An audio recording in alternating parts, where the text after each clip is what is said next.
Hello everyone, my name is Andrew and we are back for some more of my plushie board game reviews. I went out of room, so I'm not reviewing all of the games I've previously reviewed. So there's that. So first I should address that the Oculaptor don't eat anything. So let me show you what I mean by that. I mean by when they don't eat anything, I mean they actually don't eat anything. They have nothing on the side of their card that shows they eat something, but a Velociraptor can eat the Oculaptor. Now you may think that nothing else can eat the Velociraptor, but then it can be eaten by, the Velociraptor can be eaten by the Dilophosaurus, which can then be eaten by the Spinosaurus, but then the T-Rex can eat all of the things on the board, although it can't be eaten. So if it's out on the board, nothing can eat it, so it's basically stuck out there, and you can't do anything about it.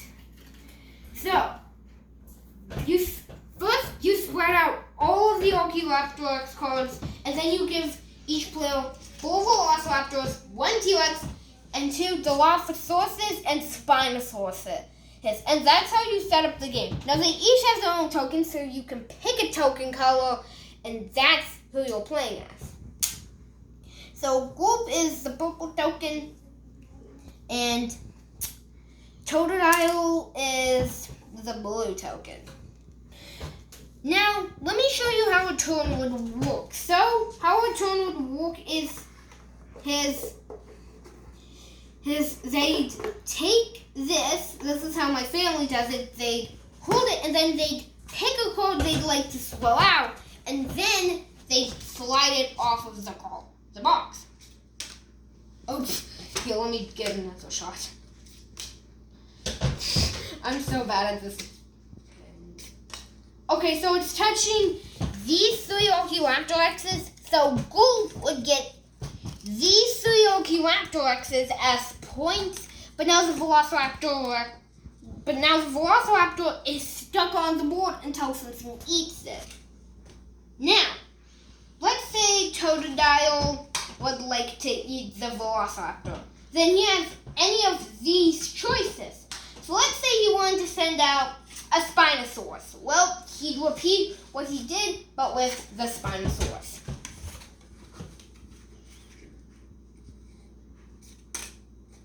So he would get the Velociraptor and this Oculaptor Rex as points. Then you do it until nothing on the board can be eaten. So yes. But let's say Gulp wants to eat the Spinosaurus. Well then, the only thing that can eat it is the Tyrannosaurus Rex, so he would send his Tyrannosaurus Rex out. Now here's the thing. I personally play it at the beginning to get a bunch of points early on into the game. That way, hey, you can have a ton of points early on by getting a lot of different dinosaurs. Also, I think youngest player goes first. That's my favorite one in every game. So he'd get these 3 as points.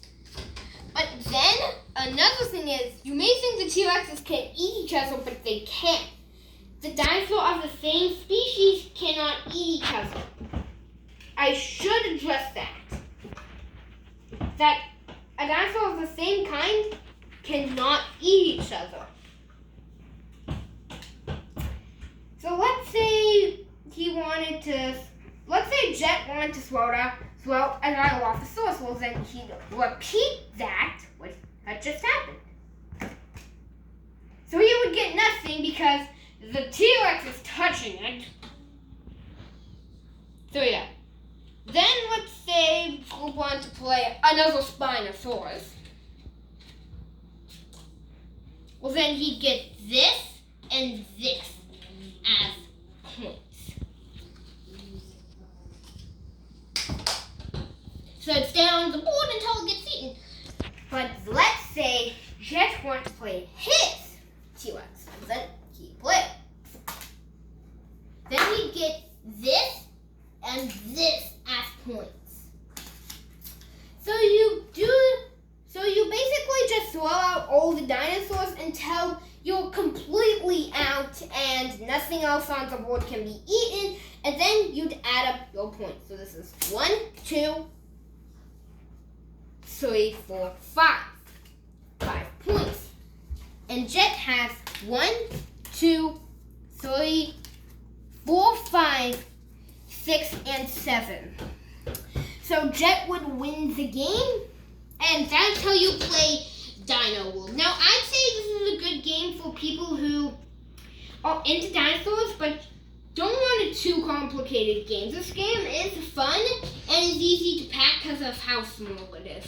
And that is it for my review on Dino World. Goodbye.